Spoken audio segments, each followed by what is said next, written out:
Prem Rastas Prabhu, we cannot hear you. Hare Krishna. Hare Krishna, bro, you just give me 2 minutes. Okay, okay, Prabhu. Hare Ram, Hare Ram, Ram Ram, Hare Krishna, Hare Krishna, Hare Ram, Hare Ram, Hare Hare, Hare Krishna, Hare Krishna, Krishna Krishna, Hare Hare, Hare Ram, Hare Ram, Ram Ram, Hare Krishna, Hare Krishna, Krishna Hare Hare, Hare Ram, Ram Ram, Hare Hare Krishna, Hare Krishna, Krishna Krishna, Hare Hare, Ram Ram, Hare Hare Krishna, Hare Krishna, Hare Hare, Hare Ram, Hare Krishna, Hare Krishna, Hare Hare,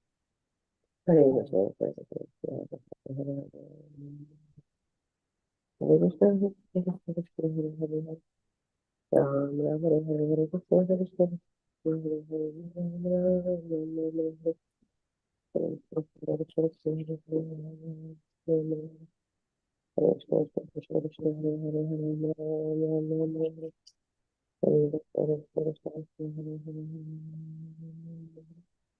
Hare Hare, Hare Krishna, Hare Krishna, Krishna Krishna, Hare Hare, Ram Ram Hare Hare, Hare Krishna, Krishna Hare Hare, Ram Ram Hare Hare, Hare Krishna, Krishna Hare Hare, Hare Ram, Hare Ram, Hare Hare, Hare Krishna, Hare Hare, Hare Krishna, Hare Krishna, Hare Ram, Ram Ram, Hare Hare, Hare Krishna, Hare Krishna, Krishna Krishna, Hare Hare, Ram Ram, Hare Krishna, Hare Krishna, Krishna Krishna, Hare Hare, Hare Ram, Ram Ram, Hare Hare, Krishna Krishna, Hare Hare, Hare Ram, Ram Ram, Hare Hare, Hare Krishna, Hare Krishna, Krishna Krishna, Hare Hare, Hare Ram, Ram, Hare Hare, Hare Krishna, Hare Krishna, Krishna Krishna, Hare Hare, Hare Ram, Ram, Hare Hare, Hare Krishna, Hare Krishna, Krishna Hare Hare, Hare Ram, Ram, Hare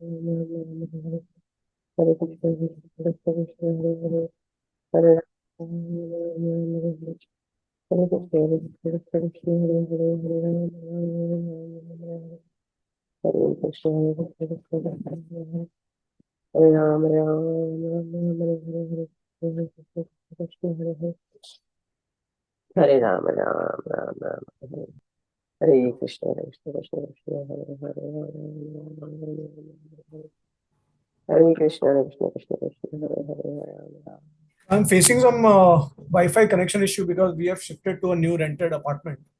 Um, just give me 1 more minute. I will be right back soon. Sure, sure.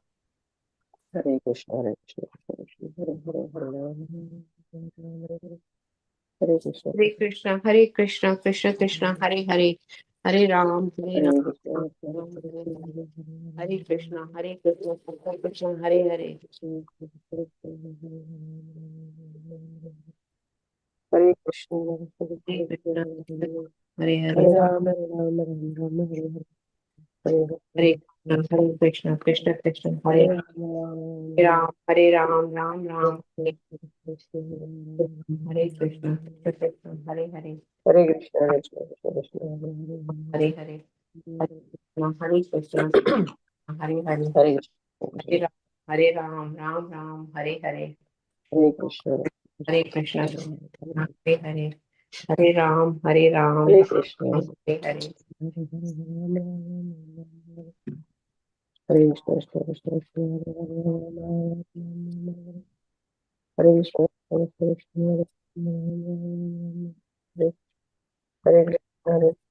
Krishna, Hare Ram, Hare Ram, Ram Ram, Hare Hare, Hare Krishna, Hare Krishna, Hare Ram, Hare Hare, Jai Shri Krishna Chaitanya Prabhu Nityananda Prabhu Hare Krishna,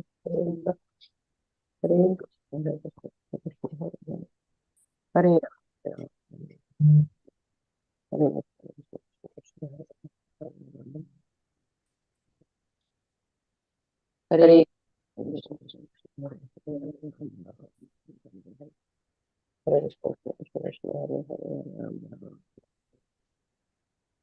Krishna,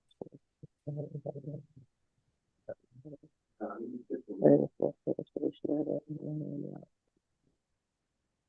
Krishna, Krishna Krishna, Hare Hare, Hare Krishna, Krishna Krishna, Hare Hare, Hare Krishna, Krishna Krishna, Hare Hare,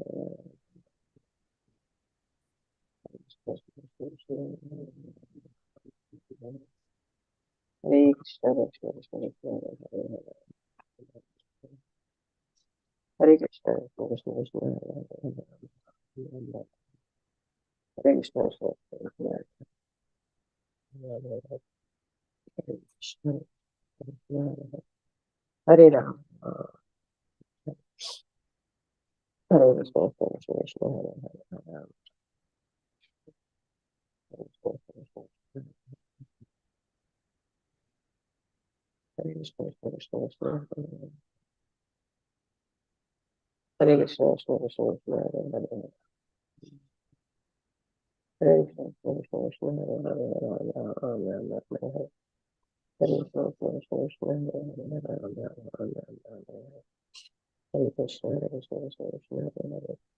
Hare, Ram Ram, Hare Hare. Hare Krishna, Krishna Krishna, Hare Hare, Ram Ram, Hare Krishna, Krishna Krishna, Hare Hare, Hare Ram, Hare Ram, Hare Krishna, Krishna Krishna, Hare Hare, Hare Ram, Hare Ram, Hare Krishna, Krishna Krishna, Hare Ram, Hare Ram, Hare Hare Krishna, Krishna Krishna, Hare Hare, Hare Ram, Hare Ram, Hare Krishna, Krishna Krishna, Hare Hare, Hare Krishna, Krishna Krishna, Hare Krishna, Hare Krishna, Krishna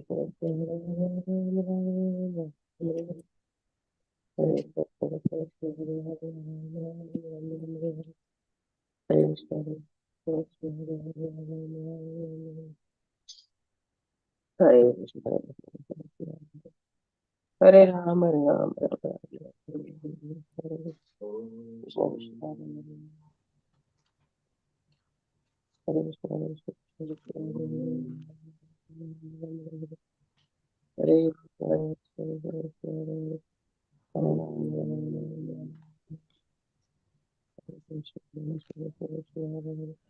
Okay, Hare Krishna.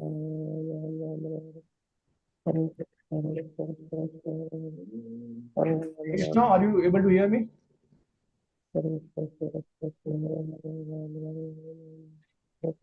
Yes, Prabhuji. Okay, all right.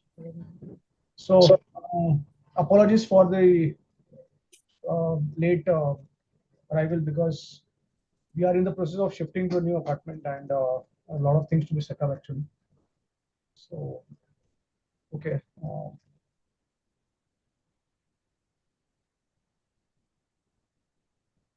All right, so somebody can start the recording.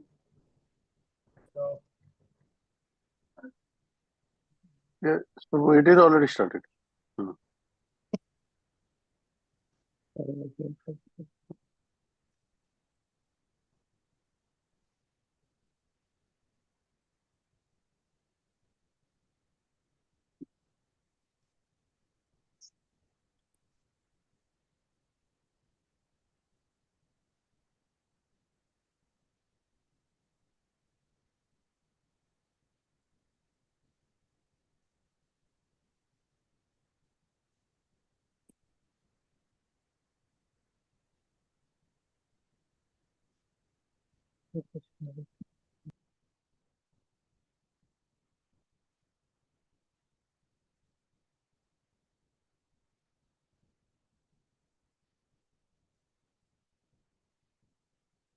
Okay.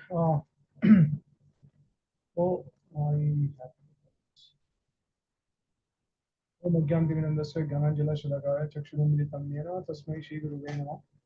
जय नमो विष्णुपदाय कृष्णहस्ताय भूतले श्रीमते भक्तिवेदान्त स्वामी इति नामिने नमस्ते सर्वदेवे गौरवाणी प्रचारिणे निर्विशेषशून्यवादी पाश्चात्यादेशतारिणे जय श्री कृष्ण चैतन्य प्रभु नित्यानंद श्री अद्वैत गदाधर शिवासदि गौर भक्तवृंद हरे Krishna Krishna Krishna Hare Hare Hare Ram Ram Ram Hare Hare. All right. So because last Ekadashi was my uh, I was supposed to speak last Ekadashi on the Gita Jayanti day, And but I think you are reciting the entire Bhagavad Gita. So that day I was not able to speak. So I just thought that I will share something about the glories of Bhagavad Gita, as in this context of concluding the essence of Bhagavad Gita, the what is actually the conclusion of Bhagavad Gita. Um, Decoding, we can actually decode the Bhagavad Gita, and we can come to the conclusion that indeed Bhakti Yoga is actually the ultimate goal of Krishna's trying to convince Arjuna to fight the war. So it is not about Karma Yoga, it is not about Jnana, but it is actually truly it is Bhakti Yoga. And because a lot of people from the outside world, especially from the academics point of view also, they think that Srila Prabhupada has translated Bhagavad Gita according to his own understanding and conception. And Prabhupada has kind of turned and twisted everything in terms of Bhakti Yoga, in terms of devotional service to the Lord. So every aspect of the Bhagavad Gita, every aspect of the activity of the whatever Krishna is instructing Arjuna in the battlefield of Kurukshetra, whatever options that Krishna is giving to Arjuna, everything has been connected in relation with Bhakti Yoga, in spite of being separately addressing all these things. So they feel that Prabhupada has some bias towards Bhakti Yoga, and that's why he has wrong kind of misinterpreted the Bhagavad Gita, not exactly according to the way um, it is supposed to be. This is their understanding and their opinion. So, of course, there will be difference of opinions throughout the world, but we have to convey the message as it is also. And this is what Prabhupada exactly did. So, we'll see how Prabhupada did that. And I would highly recommend to read His Holiness Shivaram Swami's book. He has written a book called The Bhaktivedanta Purports, in which he has very systematically presented and refuted all these arguments by the different professors in different parts of the world. So I have also compiled my notes from his book only, majorly from his book. Okay. So I will have to share the screen also. Is it okay if we don't take a verse from the Srimad Bhagavatam? I actually forgot about it. I could not uh, I just forgot that we are starting with the Srimad Bhagavatam sloka. Yeah, otherwise I could have just picked up a verse and then we could have started from there. But I just forgot because a lot of things were going on. Is that okay? Like we just directly start for the class and skip the Bhagavatam verse, or if you have any particular verse, then we can just go through it and we can also read the purport, and then we can start. Yes, Prabhu, that is fine. We can discuss the topic, what you have. Yes. Okay. Thank you. All right. So, yeah. So the first and foremost important point to establish the glories of Bhagavad Gita in the context of Bhakti Yoga as being the um, actual message of the Gita, um, we need to assume certain things. And it is very important to assume at the beginning that Bhagavad Gita is supposed to be the conclusion of the Vedic scriptures, or it is actually the ultimate scripture, the ultimate, or you can say the most authoritative scripture amongst the vast gamut of scriptures that we have in Sanatana Dharma or in Vedic scriptures that we have. It is necessary because if Srimad Bhagavad Gita is not the ultimate scripture, then where is the why have to we come to the conclusion, or why we need to decode the conclusion of the Bhagavad Gita? Because then if Bhagavad Gita is inferior to any other scripture, then that scripture becomes superior, and that superior scripture will probably convey some different idea. So then the value of Bhagavad Gita is no longer to be established, right? It's not needed. So let's assume even in the academic world also, they'll have to start with certain assumptions. Otherwise, there is no point of discussing about the supreme eminent position of the Bhagavad Gita. Of course, we know that according to Gaudiya Vaishnava scriptures, the Srimad Bhagavatam is the Amal Puran. It is the topmost authoritative scripture, and Bhagavad Gita is just a summary of the Srimad Bhagavatam. You can say like that, because Srimad Bhagavatam is a natural commentary on the Vedanta Sutra, right? And so Srimad Bhagavad Gita is also considered to be as Gita Upanishad, which is basically the culmination of the Upanishads, and it is like the example is given that Krishna is basically drawing the milk from the cow, right? And then Arjun is the one who is actually going to take the milk. So this is how Bhagavad Gita has to be assumed as the most authoritative scripture. And then the arguments present in the Bhagavad Gita could be presented and it could be accepted also. So let's start with the point that, okay, does really the Bhagavad Gita talk about karma or jnana? Or does the Gita talk about different options apart from Bhakti Yoga? And what is the, even if the Bhagavad Gita is talking about karma, jnana, dhyana, then what is the relationship with Bhakti Yoga? In the sense that how does it connect with Bhakti Yoga? Because we will also try to prove that all these other different stages of yogas, all these different yogas, they are actually dependent on Bhakti Yoga for their goal also. So even if you are performing Karma Yoga, Jnana Yoga and Dhyana Yoga as an independent entity, separate from Bhakti Yoga, but still, in order to achieve the result of the goal of that particular path, you'll also have to incorporate the element of Bhakti to some extent in order to achieve the desired result. Without doing this, it is not possible to even get the results of all these other different paths. Okay, so all right, now let's start our confrontation or arguments. So see, karma, jnana and dhyana, these are the three paths that Krishna is talking about. Primarily, these are the three paths that Krishna is talking about in the Bhagavad Gita. So, and all these three, they use the gross and the subtle body as instruments for liberation, right? So you can see that how, if you are performing some karma, then you'll have to engage your material body, material senses in doing some activity, and that's how it's a bodily concept.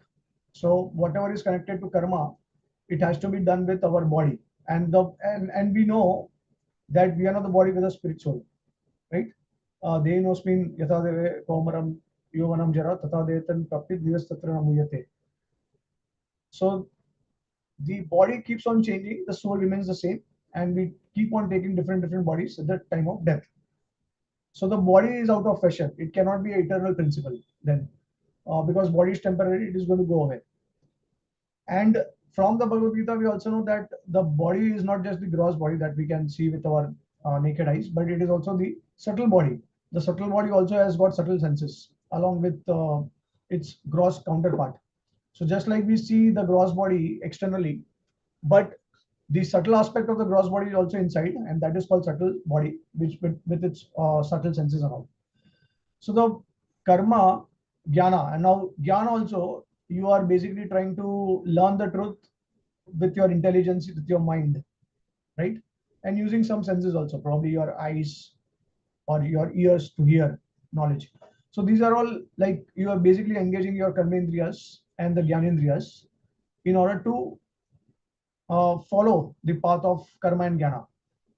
As well as dhyana also, you need some focus, concentration, and you need your intelligence in order to focus your mind, to channelize it, right? So again, these are all parts of the material body, subtle bodies and the gross bodies, and that's why all these things are all temporary.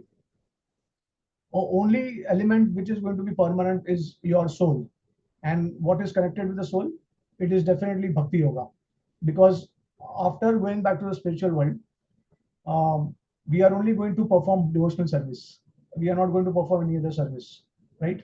So it's, although we will use, because we will have a spiritual body, so the activities of karma and jnana will be there. But this is not the same as material karma and jnana. This is actually spiritual activity and spiritual knowledge.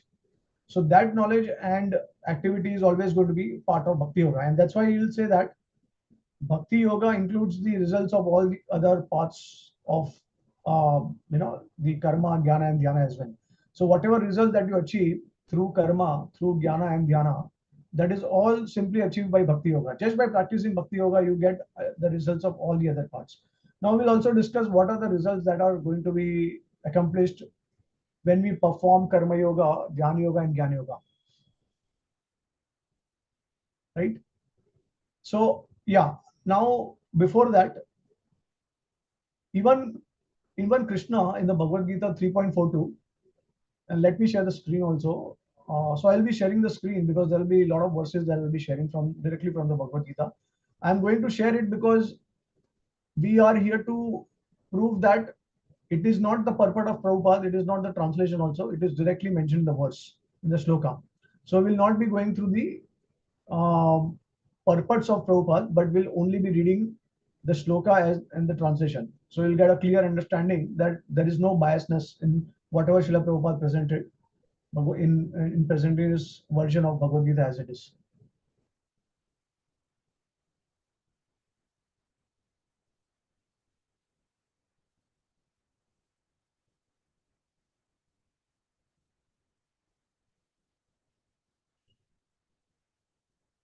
Okay, so are you able to see on the screen the verse number?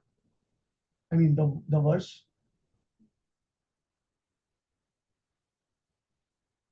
Yes, Prabhuji. Okay, all right. Indriyani paraniya hur indriyebhya param mana manasastu para buddhir yo buddhe paratastuta tusa. So we'll just skip this. Okay, let's read the synonyms also for a clear understanding. Indriyani senses, parani superior, ahu are said, indriyebhya more than the senses, param superior, mana the mind, manasa more than the mind, tu also, para superior, buddhi intelligence, ya who, buddhe more than the intelligence, parata superior, to but, sa he. Translation. The working senses are superior to dull matter. Mind is higher than the senses. Intelligence is still higher than the mind, and the soul is even higher than the intelligence.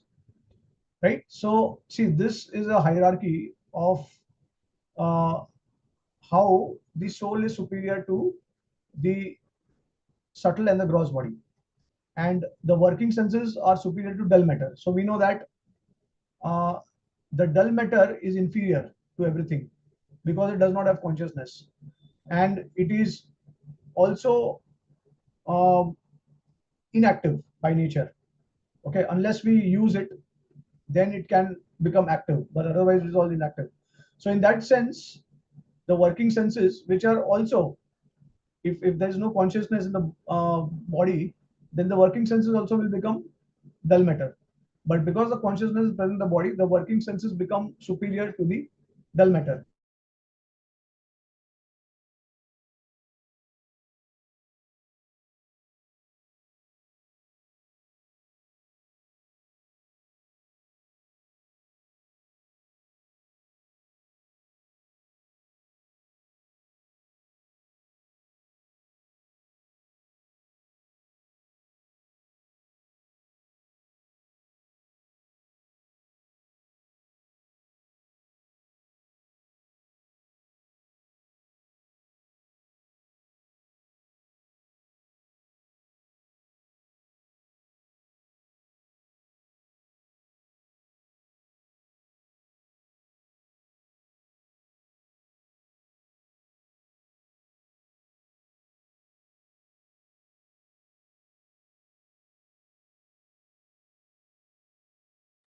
Hare Krishna. I think Prabhuji is disconnected. He said there is internet problem, so let me call him again.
I got disconnected. Yeah.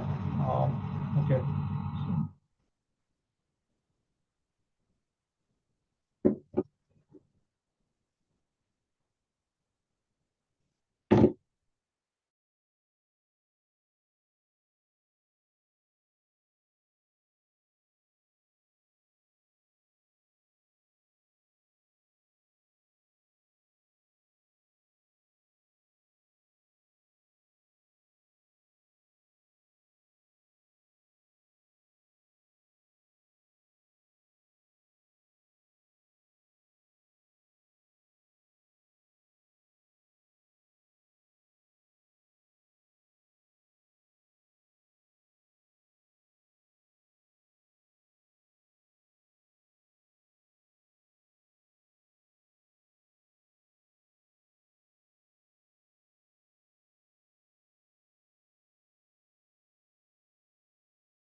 Wi-Fi.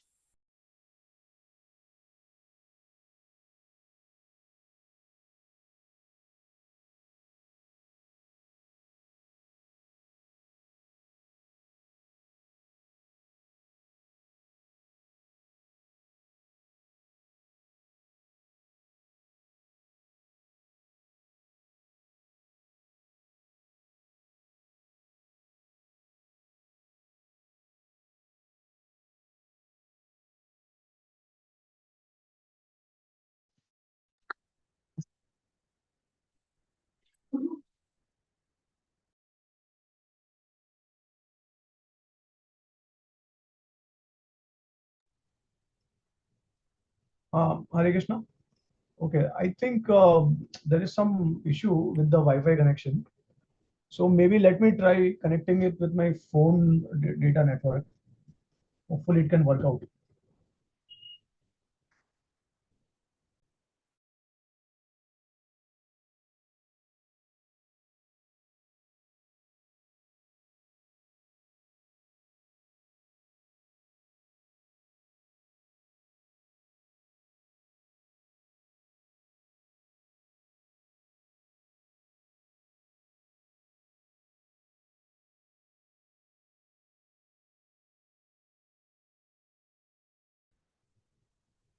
Okay, Hare Krishna. So I switched to my phone's mobile data. I would request some host to enable the sharing of screen. Yes, so once again. Prabhu, if you have bandwidth issue, if you like, you can turn off the video also. That might help. I think I'm no longer the host. So, Samraj Kamataji, can you make Prabhuji host? Or if you can make me the host. Oh, yes, Prabhuji, just a minute. I can try.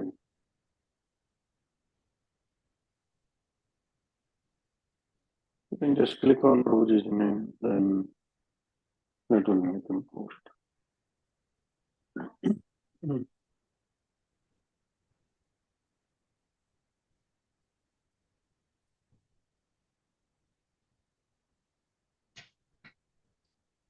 Let me try.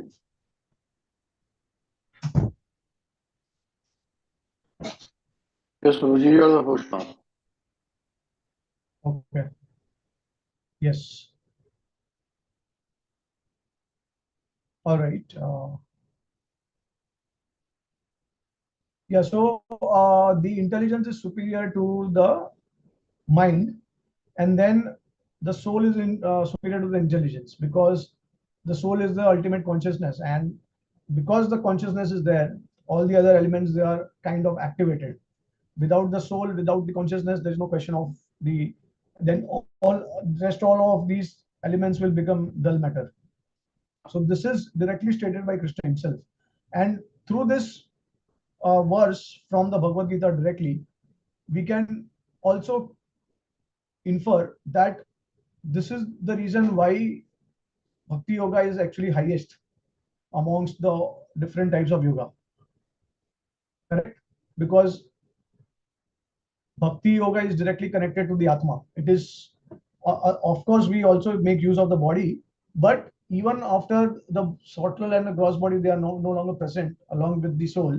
The soul continues to live in the spiritual world, and then it will also have activity in the spiritual world. So that way, and another important thing is that ultimately all these senses, so they give pleasure to the Atma, and that pleasure of Atma is actually supposed to be eternal. Sachidananda Swarup of the Atma is already established in the Upanishads. So, by what means can it be eternal? It can only be eternally happy if there is something, if there is a source of happiness which is eternal, and that is only possible using some eternal source which is not connected to the body at all. So that way we can understand that how Bhakti Yoga is also superior to all these different parts of karma, jnana, and dhyana. Right? Okay, so next point. Now, what is the result that you attain by following the path of karma, jnana, and dhyana? So let's try to see what Krishna says in the Bhagavad Gita regarding this. So let's go to verse number 19 of the third chapter. Third chapter is basically about karma yoga. So, okay. Tasmad asakta satatam karyam karma samachara asakto hi acharan karma param apnoti purusha. Tasmat, therefore, asakta, without attachment, satatam, constantly, karyam, as duty, karma, work, samachar, perform, asakta, unattached, only, acharan, performing, karm, work, param, the supreme, apnoti, achieves, purusha, a man. Translation, therefore, without being attached to the activities, one should act as a matter of duty, for by working without attachment, one attains the supreme. So this is one verse that we are taking into account. And oh, are you able to see the screen, the verse? And Yes, we can see. okay, so this is one verse. Now we'll go to another verse, which is verse number 31. Ye me matam idam nityam anutistanti manava shraddhavanto na shruyanto muchyante api karma bhi. Ye, those who, me, my, matam, injunctions, idam, these, nityam, as an eternal function, anu, tishtanti, execute regularly, manava, human beings, shraddhavanta, with faith and devotion, anasuyanta, without envy, muchante, become free, te, all of them, api, even, karma bhi, from the bondage of the law of fruitive actions. So see, in verse number 19, we saw Krishna is talking about attaining the supreme. Now, what exactly is attaining the supreme? He is actually answering, which is verse number 31. And he's saying the attaining the supreme, which basically means that we get free from the bondage of the law of fruitive actions. So basically, whenever you are doing some karma, we get some reaction for it. Like Newton's law, third law of motion. To every action, there is equal and opposite reaction. So when we are doing karma, pious activities, if we do, we get pious reaction, or we get to enjoy, right? And if we do impious activities, then we suffer for it. So now, when we are doing karma without attachment, then that will free us from these fruitive actions or the results of work. So this is what it means that karma can They are being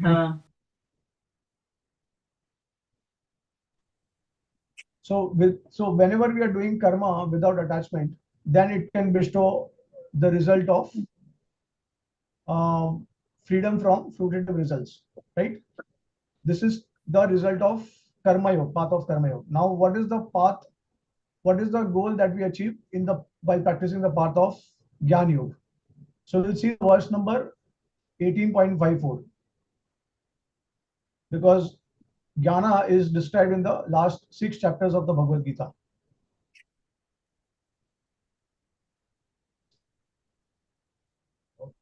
All right. So very popular verse also. Brahmabhuta prasannatma na sochiti na kanchati sama sarveshu bhuteshu mad bhaktim labate param. Brahmabhuta, being one with the absolute, prasannatma, fully joyful, na never, sochiti laments, na never, kankshati desires, sama equally disposed, sarveshu to all, bhuteshu living entities, mad bhaktim, my devotional service, labate gains, param transcendental. One who is thus transcendently situated at once realizes the Supreme Brahman and becomes fully joyful. He never laments or desires to have anything. He is equally disposed toward every living entity. In that state, he attains pure devotional service unto me. So, see here it is clearly mentioned that someone following the path of Jnana will achieve the realization of Brahman, which means that he will identify himself one as Brahman and he will see everything as one. So, that is the result of following the path of Jnana Yoga. And now coming to the path of Dhyan Yoga. So let's go to verse number 6.28 and 6.29, because this is the chapter that talks about Dhyan Yoga.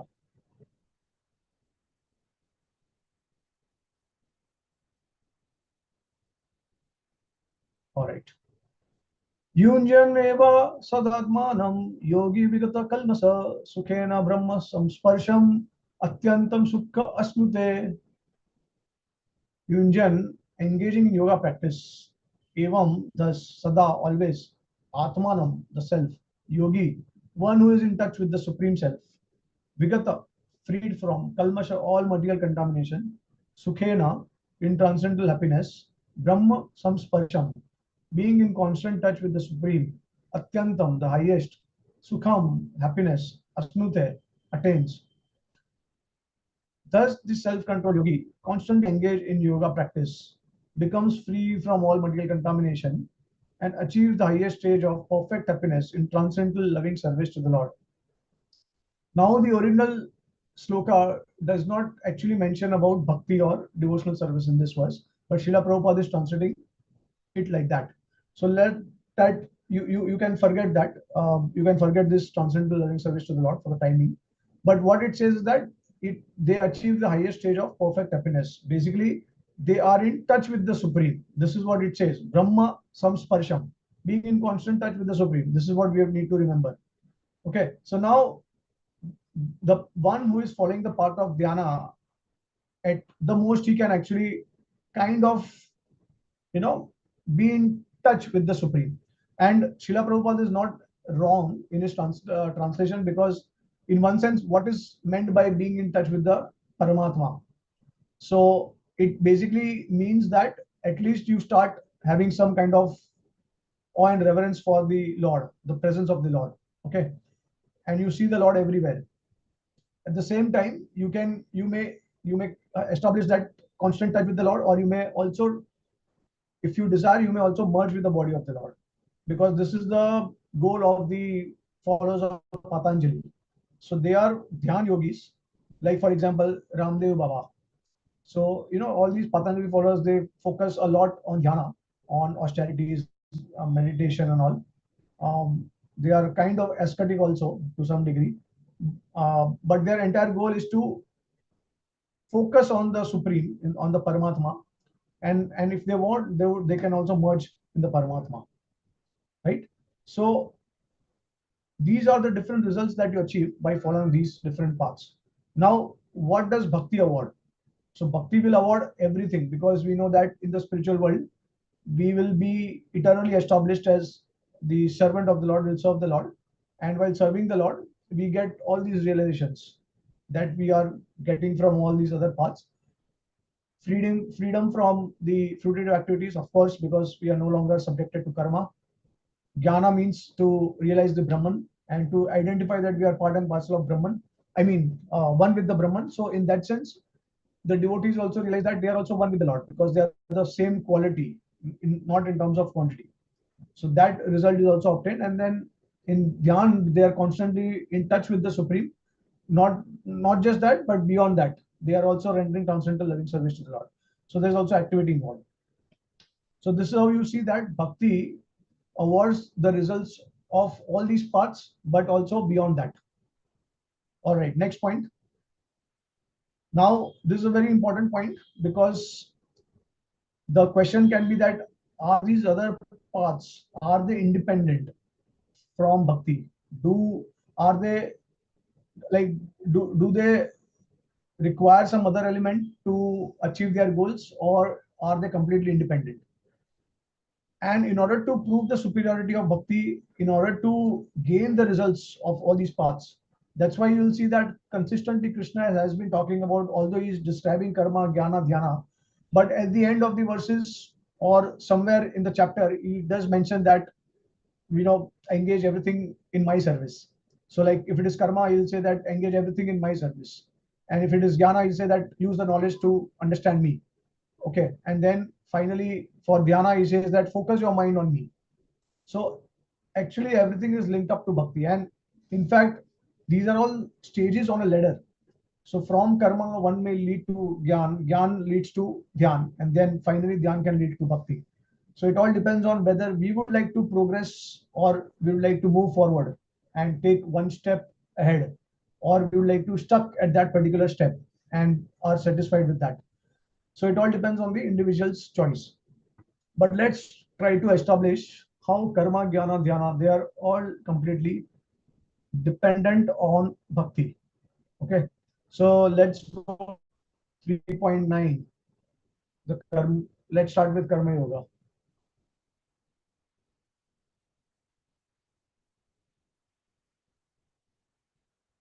See, these are in the Bhagavad Gita that does not require any kind of interpretation, and it is how, like, very easily understood, kind of self-evident, that just by reading these verses you can actually understand.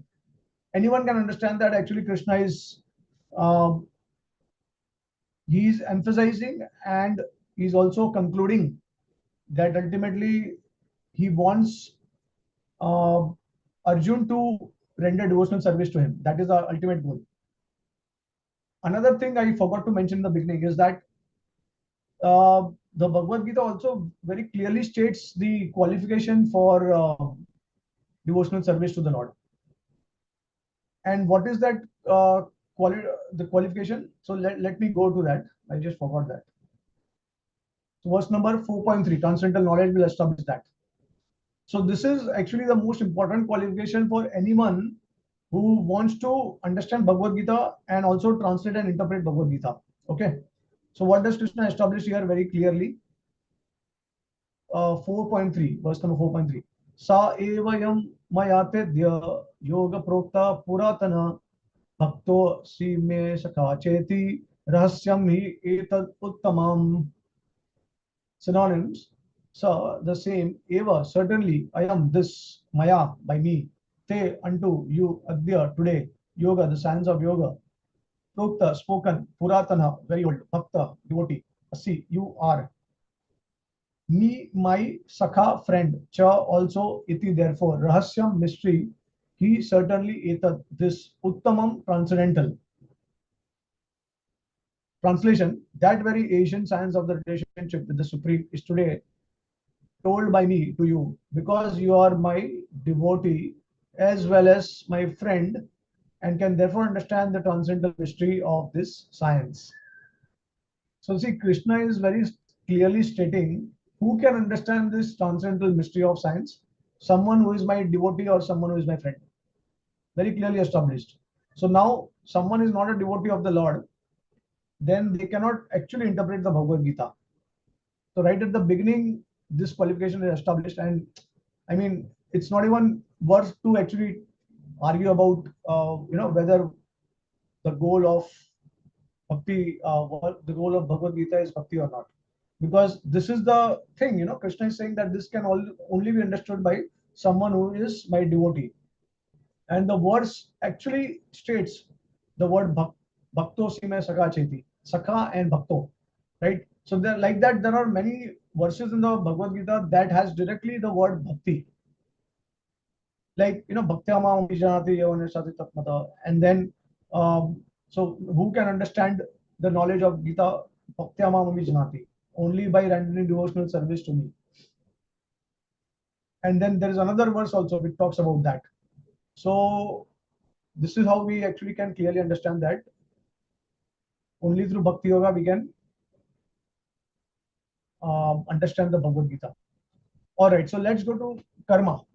Now we are in the process of establishing that how all these other different paths, they are dependent on bhakti in order to achieve their results. यज्ञार्थात् कर्मणा अन्यत्र लोकयं कर्म बंधन तद अर्थम कर्म कौन्तेय मुक्त संग समाचर.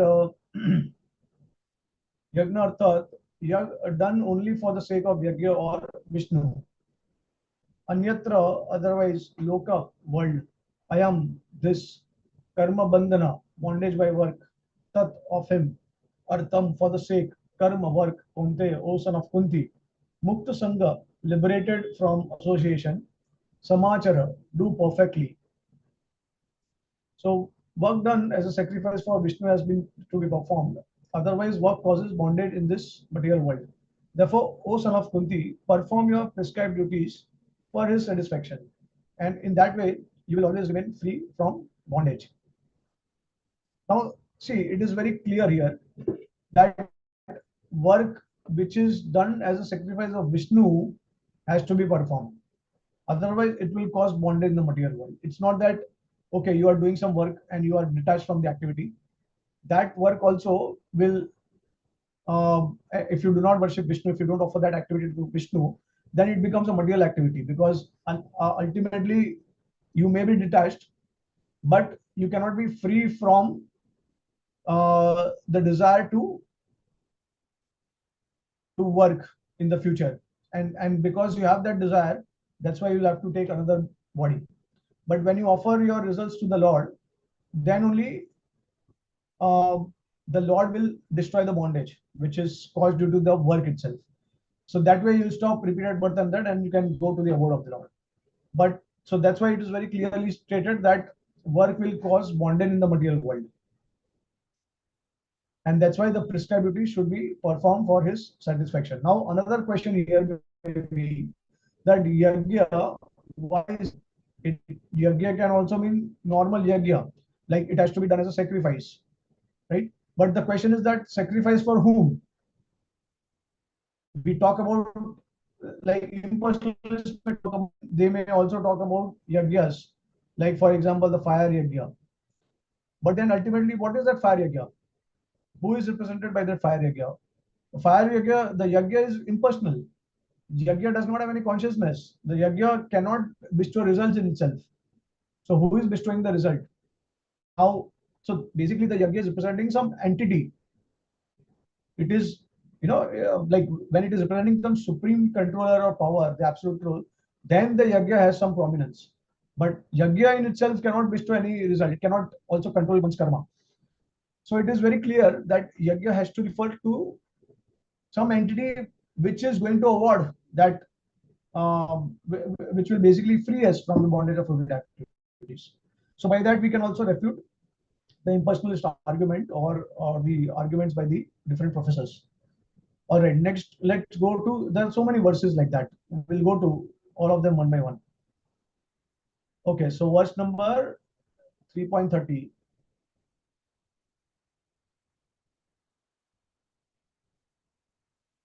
Mai sarvani karmani sannyas adhyatma chetasa nirashe nirmamo bhutva yudyasva vikata jvara.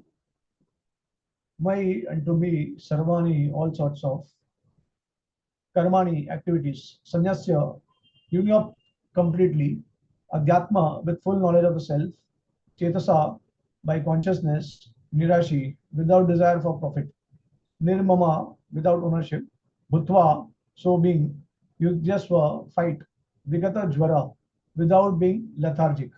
Translation. Oh, therefore, O Arjun, surrendering all your works unto me, with full knowledge of me, without desires for profit, with no claims to proprietorship and free from lethargy, fight. Right? So see, here also, now the impersonalists sometimes say that the meaning of Mai is that the Brahman which is within me, because I'm ultimately the absolute truth is Brahman. Everything is one, and I am just representing that Brahman. So the Brahman which is within me, this is what Mai is. But then this is not the right usage of terms in the Sanskrit language. It cannot be interpreted like that. So it is basically a word jugglery.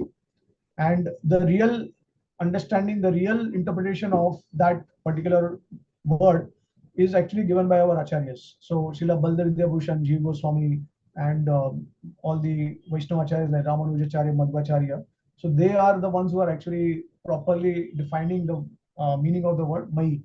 And of course, even a reader also can easily understand that Mai means me, because what exactly, even let's assume that even if that is the Brahman within us, but then what is that Brahman? Now, why does Brahman want all the activities of the individual living entities to surrender to him? If so, basically, see, the first aspect is that Brahman is completely non-dual. It does not have any desire at all. It is totally inert. It is all pervading. It is inert. So when there is no consciousness in the Brahman, it's all one. There is no duality. So then, who is that Brahman? And why does he ask to surrender? It all does not make sense. So these are all word juggleries. So this is clearly Krishna is saying, and Prabhupada also said that many times, that when Krishna is saying that Sarva Dharma Parityaja Mamekam Saranam, surrender to me, they are saying that it is not unto him, it is unto the Brahman. Right? So all for wherever Krishna is directly saying, and then you also minimize the position of Krishna because you are bringing him down to the level of Brahman. I mean, there's no point of Krishna speaking the Bhagavad Gita. It's all like one, right? So overall, it does not make sense. Now let's go to next verse number 5.10.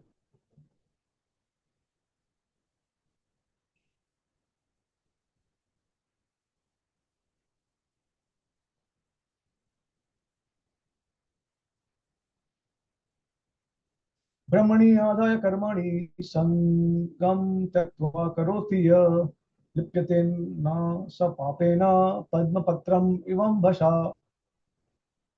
Brahmani, unto the Supreme Personality of Godhead, adaya, resigning, karmani, all works, sangam, attachment, taktva, giving up, karoti, performs, ya, who, lipyate, is affected, na, never, sahi, papena, by sin, padma patram, a lotus leaf, iva, like ambasa, ambasa, by the water. One who performs his duty without attachment, surrendering the results unto the Supreme Lord, is unaffected by sinful action, as the lotus leaf is untouched by water. So surrendering unto the results unto the Brahmani Adaya Karmani. So offering of the results unto the Brahman. So now sometimes Supreme God is also referred to as Brahman. So the ultimate Brahman is the Supreme Lord, like that. He is also referred to in the scriptures. Okay, so let's continue with the next verse. 5.29.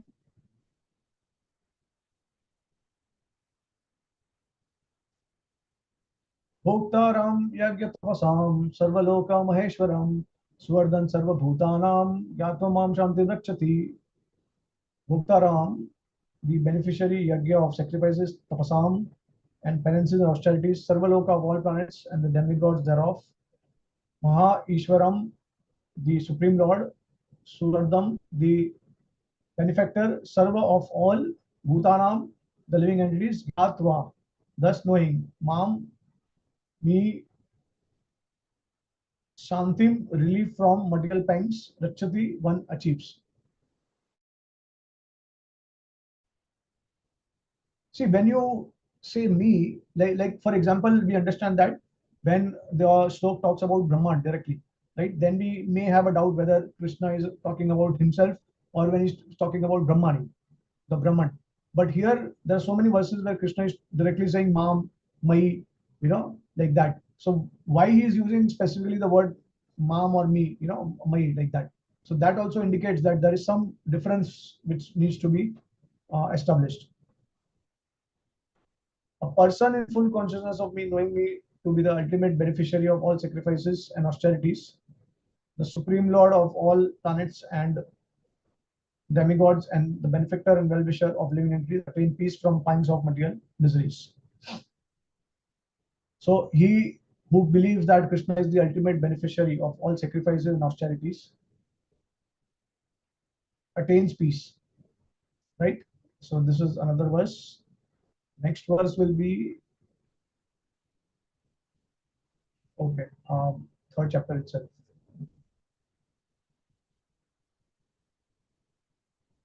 Third chapter, verse number 31 and 32. ये मे मतम विदम नित्यम अनुतिष्ठन्ति मानवा श्रद्धावन्तो न श्रूयन्तो यापि कर्म भी. Ye those who me my matam intentions idam these nityam as eternal fire. I think we already read this verse. Anutishtanti, execute regularly manava human beings shraddhavanta with faith and devotion.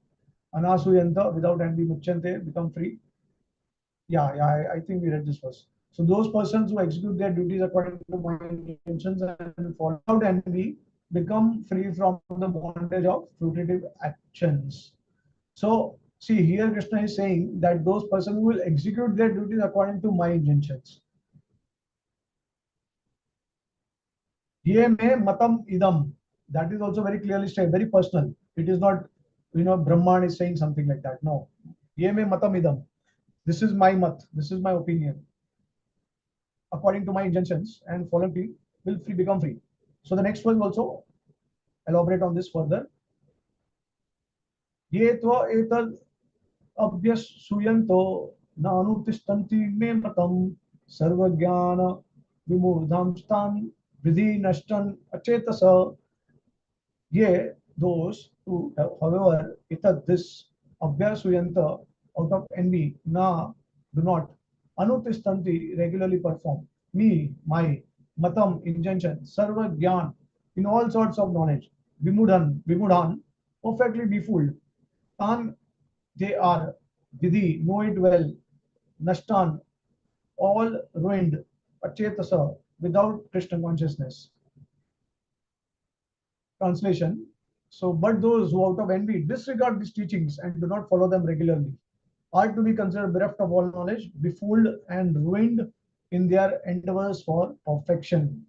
Right? So here it confirms that those who do not follow the intentions of the Lord, even though they may be performing work and they may be detached, but if they are not offering the results to the Lord, then they will surely fall down. They will not become free from the bondage of fruitive activities. Okay. So with this, we can clearly understand that how karma is also dependent on bhakti, because without performing some kind of connection with the Lord in karma, you cannot actually get the result of karma also, right? Because we have already come to the conclusion that karma awards freedom from fruitive karma without attachment, but that has to be connected with the Lord. Now we'll see the same thing about jnana. So let's go to 7.17.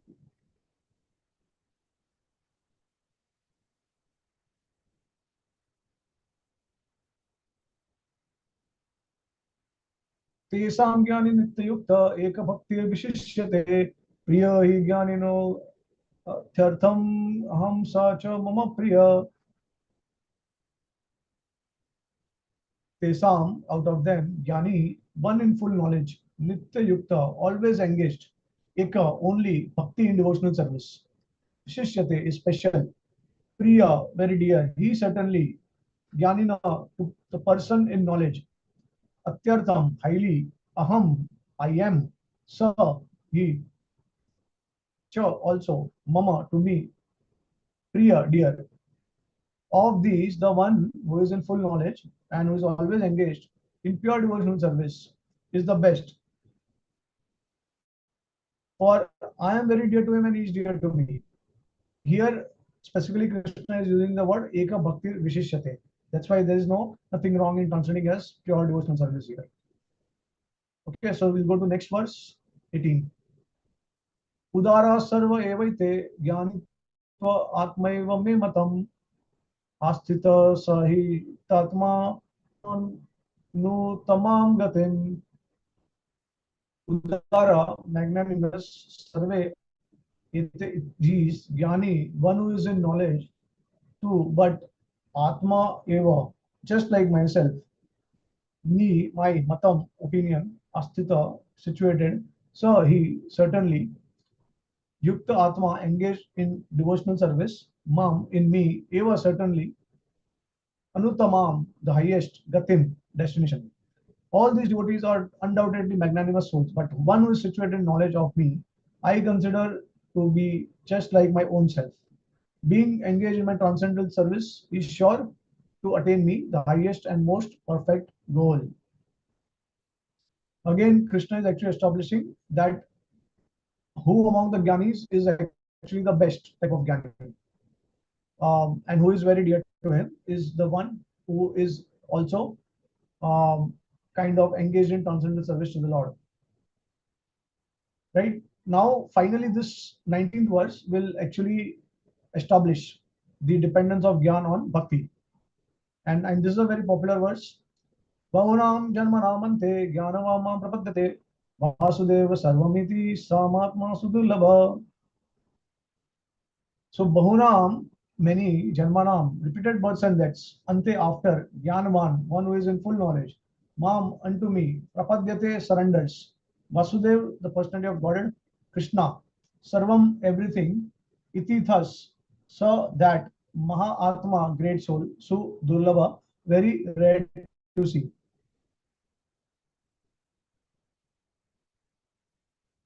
So see,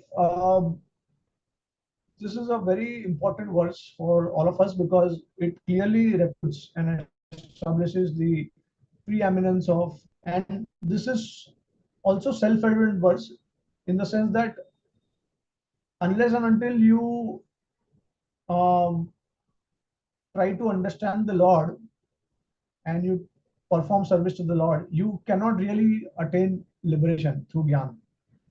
Because we have already discussed that how Jnana leads to the goal of Gyan or the result which is achieved by Gyan Yog is to realize the Brahman or to identify oneself one with the Brahman, right? But even this goal cannot be achieved unless and until one can understand that Vasudeva is Sarvamiti. That's why Krishna is saying Bhavana and Janmana Ante. Now, what does that mean? Even Jnanavan Ma Prapadyate, even the one who is in full knowledge. So, the meaning of this sloka is that even if one with full knowledge, even if one has full knowledge, but he has to take repeated birth unless he comes to the understanding that Vasudevam Sarvamiti, that uh, it's the Supreme Lord. He is the goal of everything, and he's the result of everything. So now it is not stated that Sarvam Vasudeva iti. Okay, if it was stated like that, then we could have understood that it was referring to the Brahman aspect of the absolute feature. But purposefully, it is mentioned like this: Vasudevam Sarvamiti, that the goal of everything is Vasudev. And one who does not realize this will actually take repeated birth and death. Now, what kind of Jnani will take repeated birth and death? Even those who have full knowledge. So, Jnanavan, one who is in full knowledge. Okay, so this is how we can clearly see that if through Gyan you do not try to link up with the Lord and you do not try to understand the Lord, then Jnanavan Mam Prapadyate. And then what he also says that surrenders, not only that, but surrenders into me, knowing me to the cause of all causes. Such a great soul is very rare. So this very clearly establishes the um, independence of bhakti as well as, the dependence of Jnana Yoga and Bhakti Yoga. So see, now the question is that, all right, we have established that Gyan and karma. Okay, let us come to that later on. When we also establish the dhyan aspect is dependent on bhakti. Okay, so this is going to be 6.13.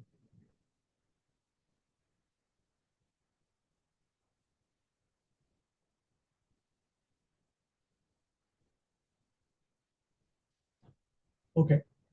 Samam kaya shirogrivam dharayan achalam sthira sampriksha nasikagram swam दिशश्चानावलोकयन् रशनात्मा विगतभिर् ब्रह्मचारी व्रते स्थितः मन संयम्य मच्चित्तो युक्त आसीत् मत्पर.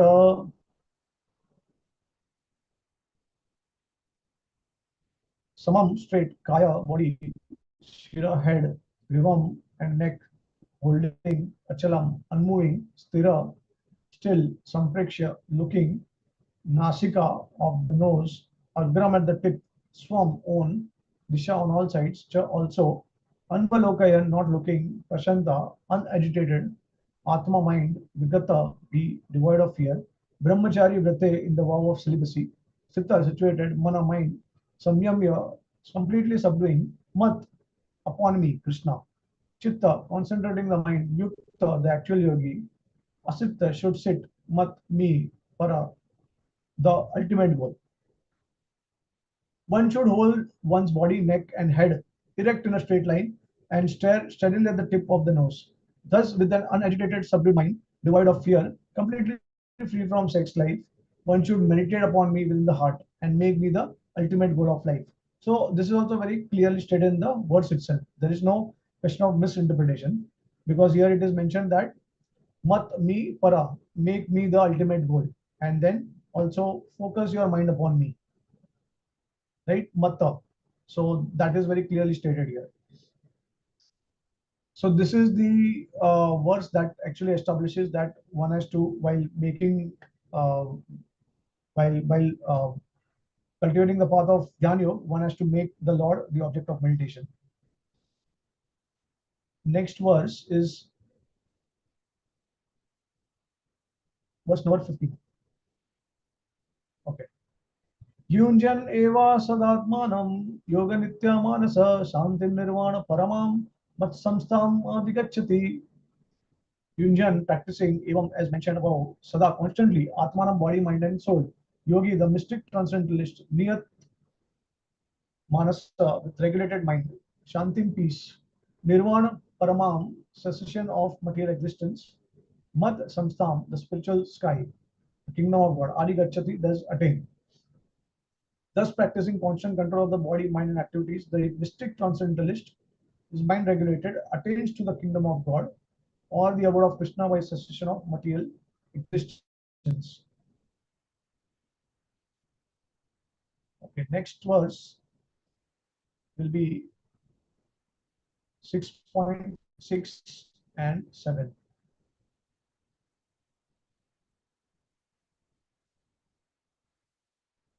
तपस्विभ्यो अधिको योगी ज्ञानिभ्यो अपि मतोऽधिक कर्मिभ्यश्च अधिको योगी तस्माद् योगी भव Arjun.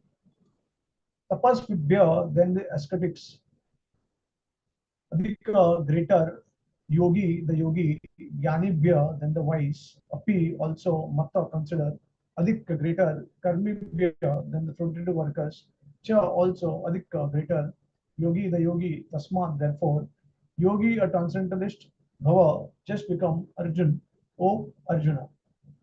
Translation: a yogi is greater than the ascetic, greater than the empiricist, and greater than the fruitive worker. Therefore, O Arjuna, in all circumstances be a yogi. Now see, this verse also clearly defines the hierarchy of the different paths. So now yogi is greater than the ascetic, greater than the empiricist. Empiricist is the one who is actually um, who wants to experiment things and who wants to find out the truth using experiments.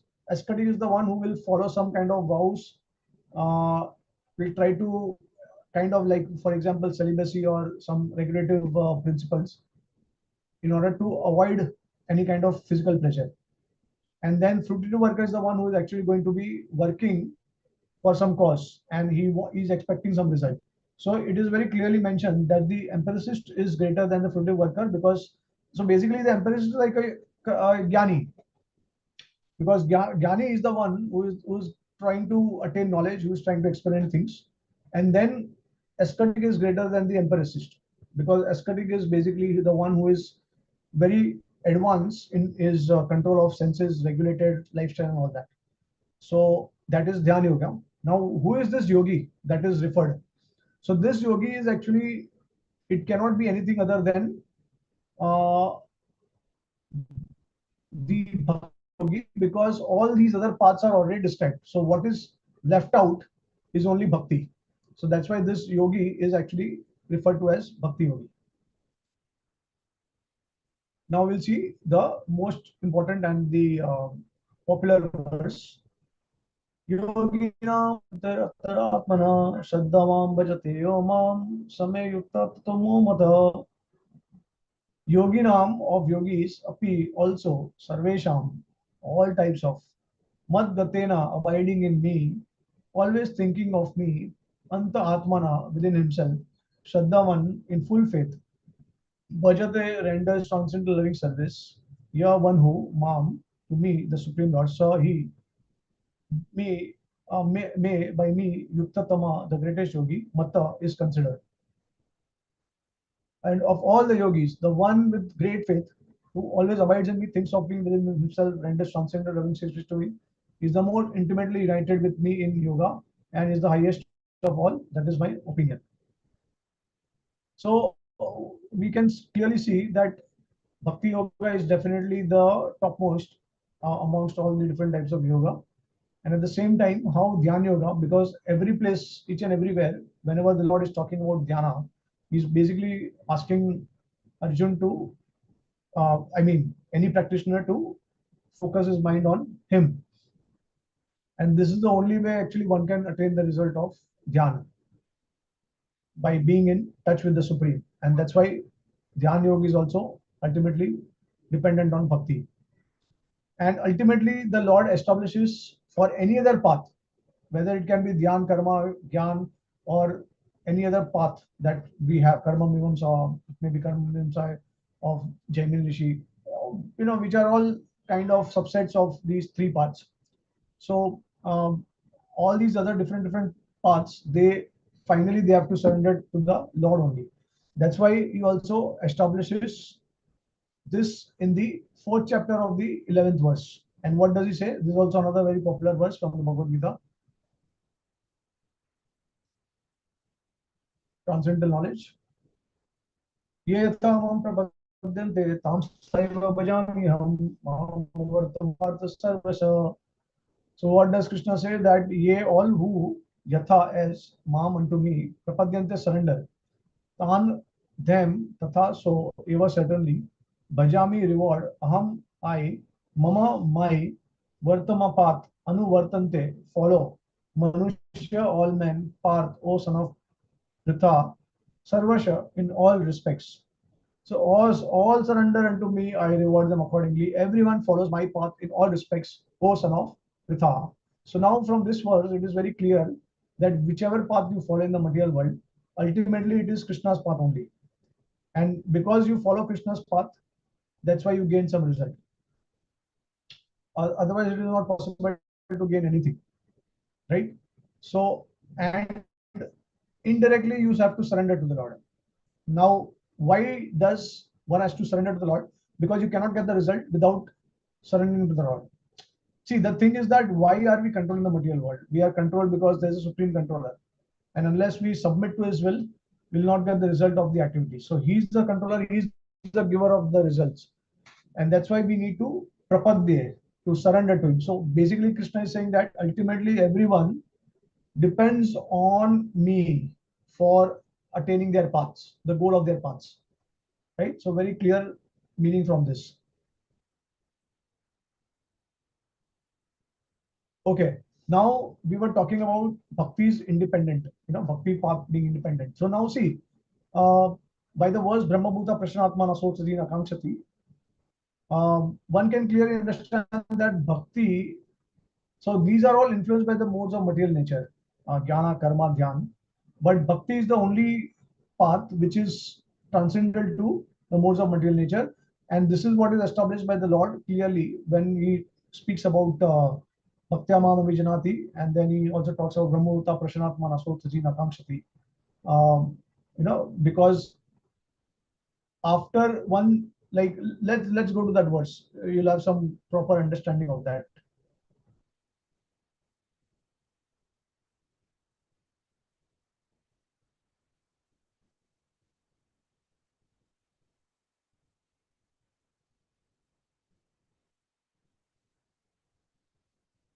Okay, Brahmruta Prashanatma Nasoti Akamsi Sama Sarveshu Bhuteshu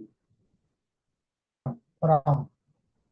So one who is thus transcendent situated at once realizes the Supreme Brahman and becomes fully joyful.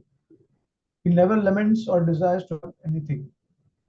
He is equally disposed towards every living entity. In that state he attains pure devotional service. So see, Mad Bhaktim Labate Param. Param is transcendental. And in that state he attains pure devotional service. So it means that Bhakti is beyond the modes of material nature. Bhakti is transcendental. Because uh, after one realizes the Brahman, one actually can perform devotional service to the God. So Bhakti cannot be in the modes of material nature. It has to be beyond that. Now, the entire purpose of the Bhagavad Gita, which was spoken to Arjuna, was he was basically completely bewildered and he wanted to get out of his illusion. Now, what is the meaning of illusion? Illusion means that you are actually influenced by the modes of material nature. So the entire goal of Bhagavad Gita is to narrate. Is that so to convince Arjun to come to a transcendental platform, and only bhakti it's only possible to attain that transcendental platform by coming to bhakti yoga, because all these other paths they are still in the different modes of material nature. So unless you connect them with the Lord, they will not give the result, and that's why they will always be in the influenced by the modes of material nature. They will not be transcendental. So like that we can understand. So this is how bhakti is also independent. Bhakti cannot be. So nowhere in the Bhagavad Gita it is stated that bhakti needs any different element for it to give it the result. Okay. Bhakti is completely dependent. And then Krishna says repeatedly that it's only through devotional service and only through bhakti that one can understand me as I am. Right? And he does not say that, okay, for like even when you are performing bhakti yoga, you need some different support of some other. And then when we go and when we observe the 9th chapter, now what is the topic of 9th chapter? The most confidential knowledge. So that is revealed in the 9th chapter. And then what does that most confidential chapter include? So you go through the chapter and you see what are these verses. So, like for example, let's go to verse number 14.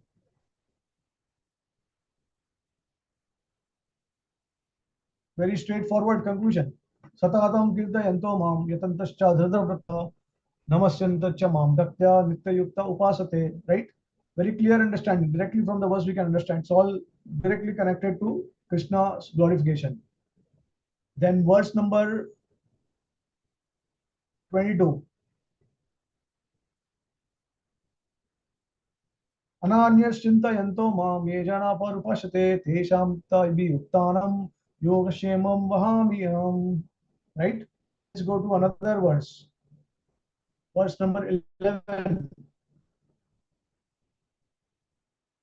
Ajananti mamudha manushintam ashritam param bhavam ajananto mama bhuta maheshwaram. Very important verse. It clearly refutes the impersonalist idea that the Lord has a material body. I mean, he's got a material body when you come to the material world. So what does the Lord say in this verse? He says that fools deride me when I descend in the human form. So this is very clear. Avajananti mam mudha. So someone who considers me as manushya, ordinary human being, is mudha, fool.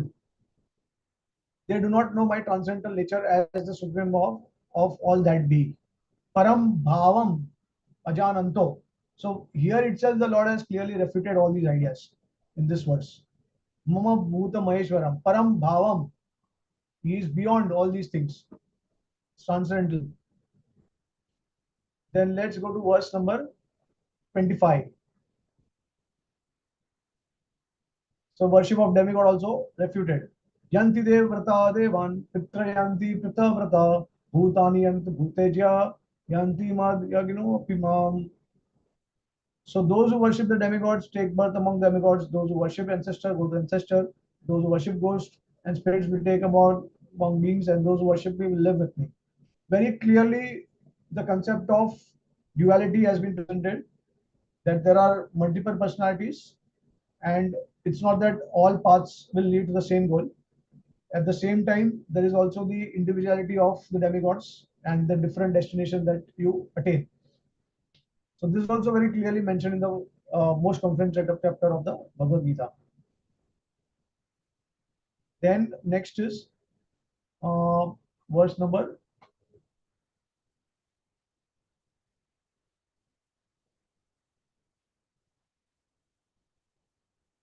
26. पत्रं पुष्पं फलं तोयं यो मे भक्त्या प्रयच्छति तद अहम भक्ति उपारितम अस्नामि प्रयदात्मना. So it is very clear words that one offers fruit or leaf or water to me, then the Lord is going to accept it. Who is going to offer it to Brahman, right? This is not possible. The Lord is not going to reciprocate like that. So this is also there. Then all these most important verses of the Bhagavad Gita, they are all in the 9th chapter, and it all talks about bhakti. Then the verse number 26. Yat yajyosi dadasi yat tapasyasi kaunteya tatkurishva. Whatever you do, whatever activity, whatever you eat, whatever you think of, everything you have to offer it to me. Also very clearly stated. Then verse number 34. Man mana bhav madbhakto majjari mam namaskuru mameva shanti yuktevam atvanam matparayana. So similarly, there's another verse also which says man mana bhav madbhakto majjari mam namaskuru mameva shanti satyam te pratijane priyosime. So again, the Lord is saying like that. So I will always engage your mind in thinking of me, become my devotee, offer obeisance to me and worship me, be absorbed in me. Surely it will come to me. So now it is all established that it's a hierarchy of yoga. Ultimately it leads to bhakti yoga. And then these other parts are dependent on bhakti for their goals. Bhakti is independent and bhakti yoga is the supreme. And the Gita has to conclude, it concludes with that understanding. It concludes by stating that Bhakti Yoga is actually the goal of the entire Bhagavad Gita. The entire purpose is to inspire Arjuna to become his unalloyed devotee and to render service to him, to basically follow his instructions, to surrender to his instruction, to his will. So what is the reason that all these other yogas are mentioned? It is basically to connect to different categories of people in order to bring them gradually to bhakti. Because as I stated earlier, these chapters, which has got the independent chapters, so-called independent chapters of karma, jnana and jnana, ultimately in those chapters, Krishna has also linked everything to bhakti as well as to perform rendering devotional service to him. So basically this yoga ladder is not an alternative for bhakti, rather it is a ladder in itself, which leads one to bhakti. So one cannot think that, okay, if I don't want to render bhakti, then I will just follow the path of karma jnana and I will attain the result. No, this is not an alternative path. It is meant to bring us to different levels of consciousness, to elevate our consciousness gradually. The element, now see another point, interesting point is the element for karma is work, right? The purpose of karma is to work. Jnana is to attain knowledge and renunciation, and then dhyana is meditation. But bhakti will include everything, as we have already discussed earlier. And then karma, jnana, dhyana, they are all material and temporary. After attaining self-realization, they do not exist. This is also very important. Even if you consider the liberation from the point of view of the impersonalist, which is merging in Brahman or identifying oneself with the Brahman, then also you'll see that karma does not exist, jnana does not exist, right? But when you follow the path of bhakti, bhakti is eternal. Whereas karma, jnana, and dhyan, they cannot exist. So you cannot meditate on something else because there is no duality. Everything is one. So what are you going to meditate on? So dhyan also does not exist. It's just that you are conscious of being. You know what is actually exactly the state of Brahman? That you only realize that you are a conscious being. That's it. Nothing else. And like there's no other thought than that, because then it will become a duality. So it does not make sense to say that bhakti is inferior to any of these other paths. And even the result which is achieved by all these paths, they ultimately they give up the paths themselves. It does not continue further. But bhakti is the only path that will also continue further. And similarly, you can also see that um, it's a very important question you can ask to these people, that who is going to think of liberation? See, if you are able to live a life, live an eternal, youthful life.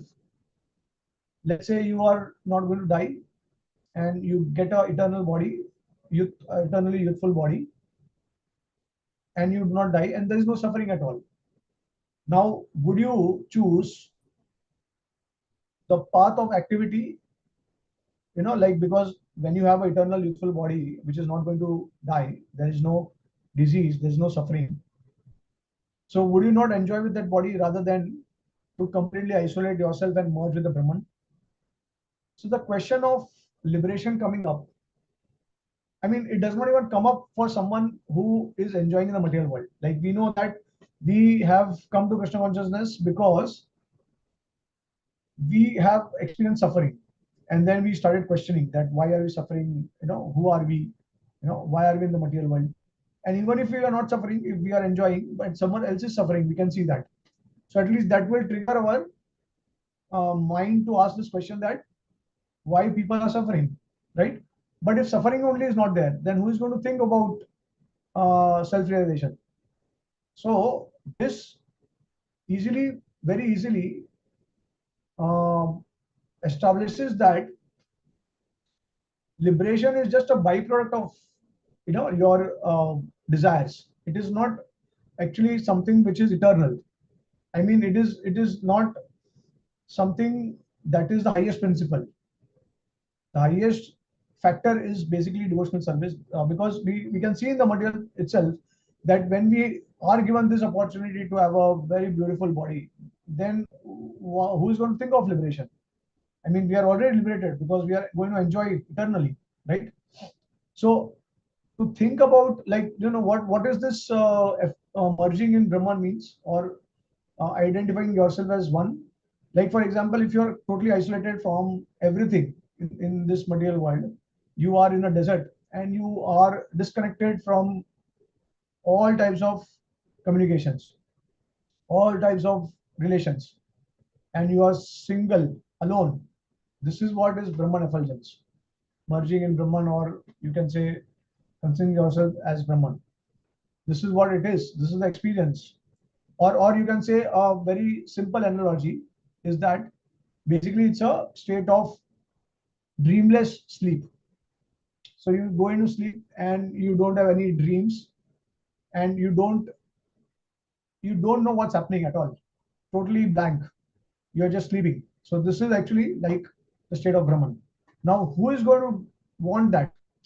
If we have a very beautiful body, enjoyable body, eternal body, youthful body, then nobody is thinking. So one can clearly come to the conclusion that how it's the real process, the real path is actually ultimately bhakti.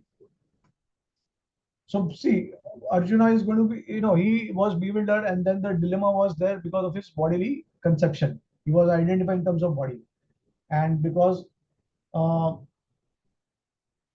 his association with the modes of material nature.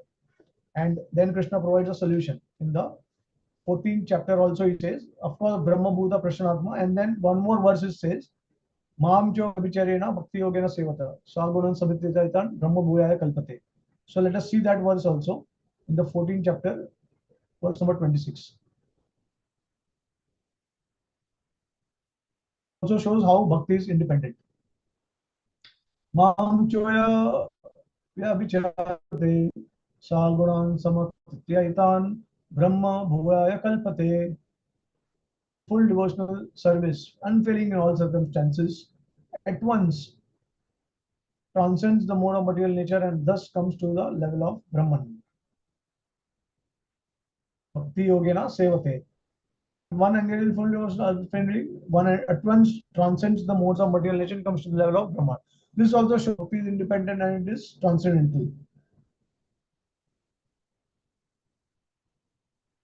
So basically, the entire idea of ultimately leading Arjun or to all categories of people who are reading the Bhagavad Gita, leading everyone to Krishna is Krishna's goal.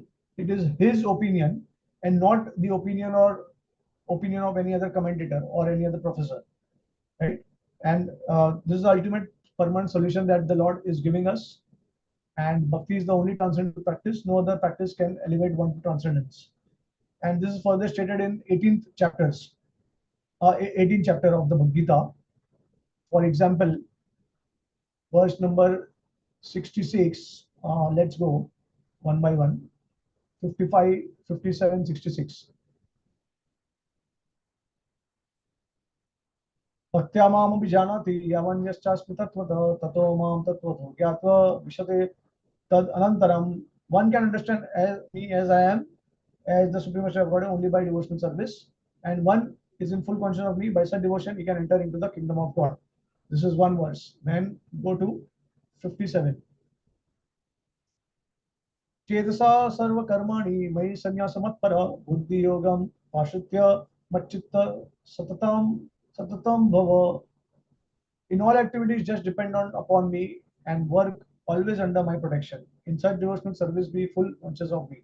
So everything is meant to be make us dependent on the Supreme. And then verse number 66, which is Sarva Dharman Parityaja Mamekam Sharanam Vraja. And then 15.15, which is the verse of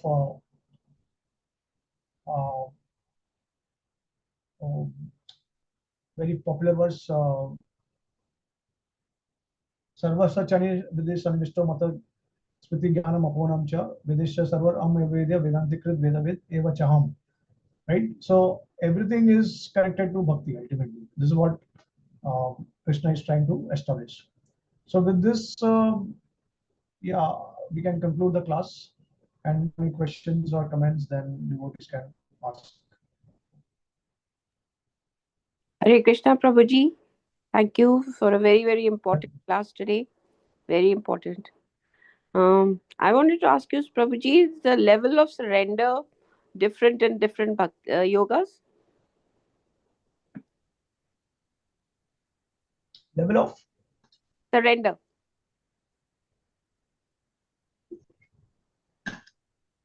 I know it's very individualistic, but generally. no level of what you mentioned. I meant it is individual, generally level of surrender, but does it generally vary in Jnana Yoga to Bhakti Yoga and Karma Yoga? Okay. So you are asking the level of surrender. Yes, Prabhu. Towards Krishna paths. Okay, yeah. See, Krishna already says that the ascetic is higher than the empiricist, and the empiricist is higher than the fruitive worker. So this we can clearly understand, because generally whoever is a fruitive worker, they are more attached to the material world, because they rely on the material world as their means to uh, fulfill their desires, right? Because they are fruitive workers, so they have some expectation, they are attached to the results, and once they are attached to the result, it means that they want to be in the material world. So that's why they are inferior compared to the empiricist. Now, empiricist is technically speaking Gyanis. So Gyanis come to the realization or level of understanding that ultimately everything is, uh, we are all part and parcel of the Supreme. And I mean, of course, if there are Gyanis who think that we are all one with the Brahman, that's one thing, but at least they have the understanding that we are spiritual entities. We are not material beings and we should not be attached. So they renounce things, and they are in the search of absolute truth. That's why Krishna also says that amongst all the Artharthi Jnani and Jigyasu, the Jnani is the most advanced, because Jnani is the one who can actually come closer to the devotional service of the Lord. And that's why he says that Jnani is the best. And then uh, coming to the ascetic, which is basically represented by Dhyan yogis. So they are the ones they actually implement the process of Dhyan in their process of meditation, because they start focusing their mind, intelligence, everything, and they control the senses in order to attain the Supreme. So like that. So this is the hierarchy level of understanding. So it's like Dhyan yogis are more closer to rendering devotional service to the Lord. Of course, because bhakti is independent, so anyone can take up the path. It's not necessary that the karmis will take after a long time, or they will be the last one to take unless and until they come to the path of jnana or dhyan, then only they become devotees. No, anyone at any stage of life can become devotees of the Lord. They just have to channelize everything in the service of Lord. And that's why Krishna has also established the path of karma action in Krishna consciousness. Right? So this is how we can channelize. And of course, it also shows that bhakti is independent to bestow results to anyone. It is not dependent on any particular path. So the devotee's mercy can bestow bhakti to anyone at any point of stage. And once the karmi or a jnani accepts bhakti, then they can also become transcendental to they can go beyond the dhyan yogis or ascetics also. So like that. So generally, Gyan yoga is the toughest, right? Very tough, and very few can do it. Generally, see, Gyanis are the ones who are generally they would like to know about the absolute nature of absolute truth. They are in search of absolute truth, and generally they are after the Upanishads. They want to read knowledge. They want to attain Gyan. They will generally read Upanishads, Vedanta Sutra, like that, and they will try to understand the absolute truth through the scriptures. So these are the Gyanis.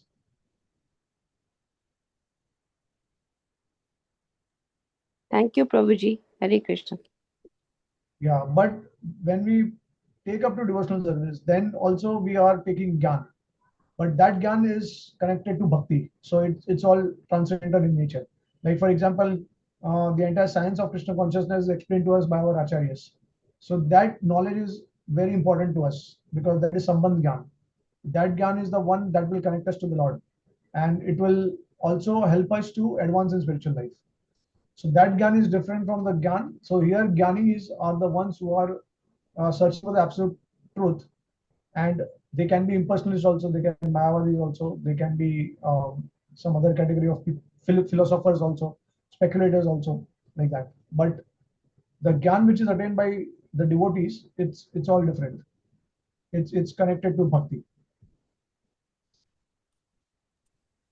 Thank you, Prabhuji. Hare Krishna.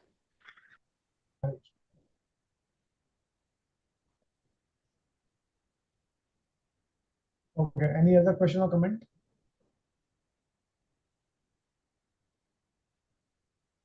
Hare Krishna Prabhuji, thank you so much for nice class. It was good overview of the Bhagavad Gita this morning. I don't have any question, Prabhu, but it was good to review the important verses.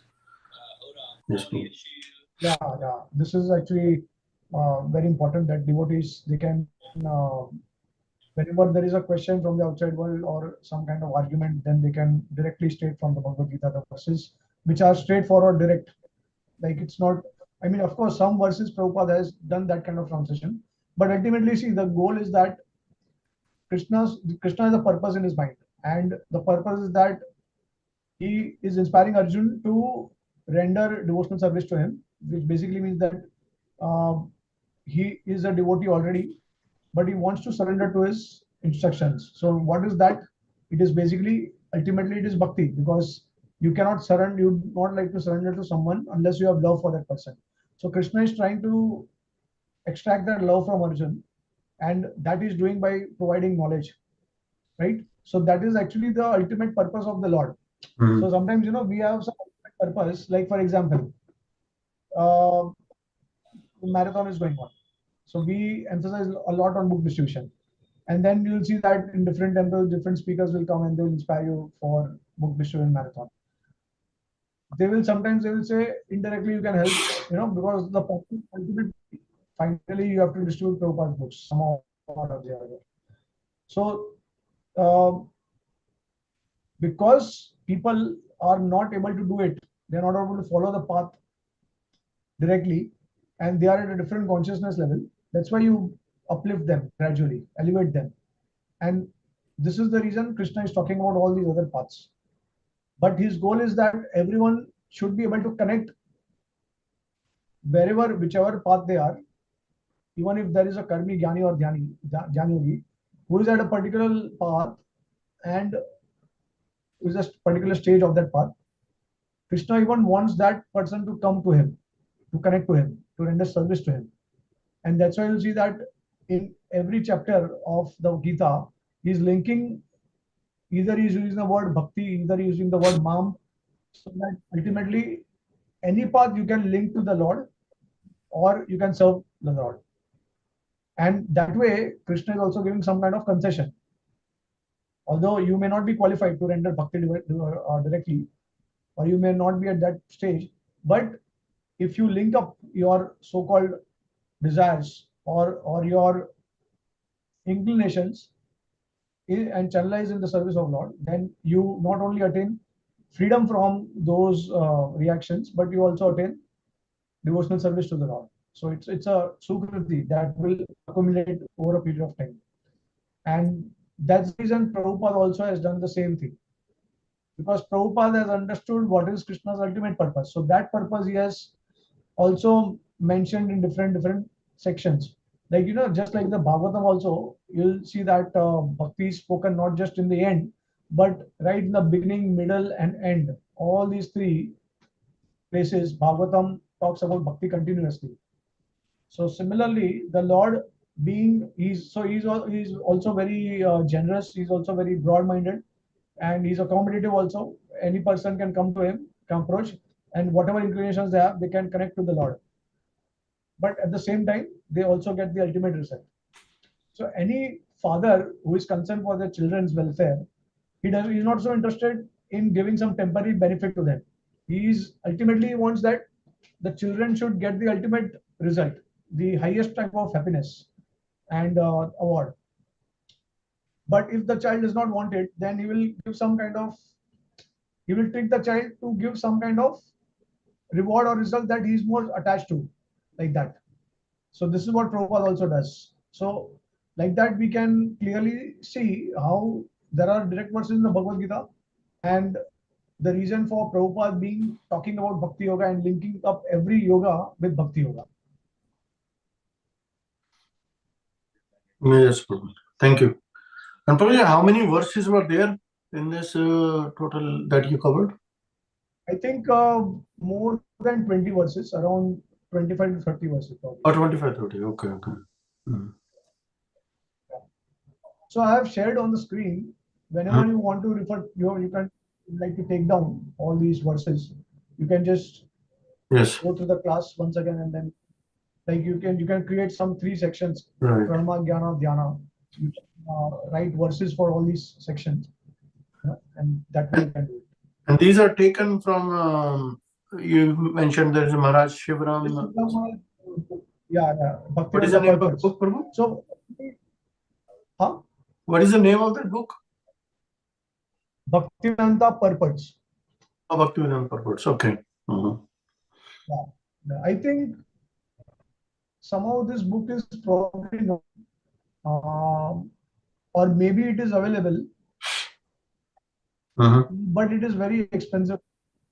So, because I remember that when we had our yatra in Mayapur in November, that time Shivram Maharaj's disciples, they had come up with this bookstall, and they had the Bhaktivedanta Purport book also, but I think it was quite expensive. Or maybe Maharaj has stopped publishing. I don't remember if Bhaktivedanta Purport was there. At least they had Shuddha Bhakti Chintamani. Yeah, I think the Bhaktivedanta Purports, I don't think it was there. Maybe it is in Amazon Kindle. I'm not sure about that. Or maybe it is available in hard copy, but it is very expensive. Okay. Yeah, but Maharaj himself, then, because when we had gone to Mayapur, we got a chance to meet Shivram Maharaj personally, room in Mayapur. And I spoke to Maharaj, and I was appreciating his work and everything. And Maharaj spoke to me, he told me, honestly, he was revealing his mind. He was saying that actually, Bhaktivedanta Purpose is actually, it has become very technical. And many devotees, they are not finding it so easy to understand the flow of the entire thing. So I said, Maharaj, that, well, I think I could follow it, because then Maharaj said, because you are an engineer. I'm also an engineer. And because you are an engineer, you can follow it. But otherwise, it was a bit complex. Actually, I think in order to understand the flow of the entire book, it is also very necessary to read it a couple of times. I mean, you get an idea, you get the understanding what Maharaj is trying to do, how he's trying to refute. But at the same time, you can any book that you don't understand, you need to read it a couple of times. Yes. Then you get more. So yeah, this is a easy way. Like, it's a compilation of what Maharaj has done. And I mean, there are certain other aspects also that he has proved in the book, how Krishna is considered to be the supreme. Like someone may say that, well, okay, Krishna is speaking Bhagavad Gita, but then how is Krishna supreme? There may be other demigods also who may be supreme. So how is Krishna supreme? Then how do you really differentiate with Brahman and Krishna? Is there any difference? So all these things have been addressed by Maharaj in the book. And also, like, how these different stages, different yoga practices, they lead up to Bhakti Yoga. It's a ladder that also is described in detail in his book, but we are not going to go through it in detail now. Yeah, so very, very important. Somehow, if you are able to go through it, then that will be the best thing. But yeah, this is just a synopsis of what Maharaj has written.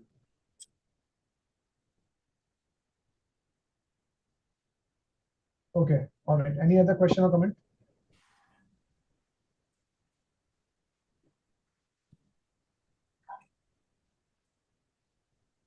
Hare Krishna, Prabhuji, Dandavat Pranam. Thank you so much for this excellent class and decoding the key shlokas, some of the key shlokas from Bhagavad Gita. Thank you so much, Prabhuji, explaining very nicely. Hare Krishna. All right. Yeah, I truly apologize, because somehow today there was some issue with the Wi-Fi, and I hope that there was not much inconvenience or interruption in between. I think once I connected to the mobile data, then it went very smoothly, right? Was there any break or anything, any interruption in between when we were when we went ahead with the mobile data? No, Prabhuji, everything went very good afterwards. Oh, okay, yeah, then it's good. Because, yeah, I mean, sharing on screen was very important today to show all these verses. And one thing you have also seen very clearly yourself, it's a very straightforward direct verse. Like it's there is a mention of my mom, all these direct words by Krishna himself. So that discriminates, and we can clearly understand that he's not referring to Brahman, he's actually referring to himself, like that. So that's why it was important to show you the verses directly. Okay, all right. So thank you all the devotees for joining in. Thank you for giving the opportunity to serve on the very auspicious day of Safal Ekadashi. Pranam to each and everyone.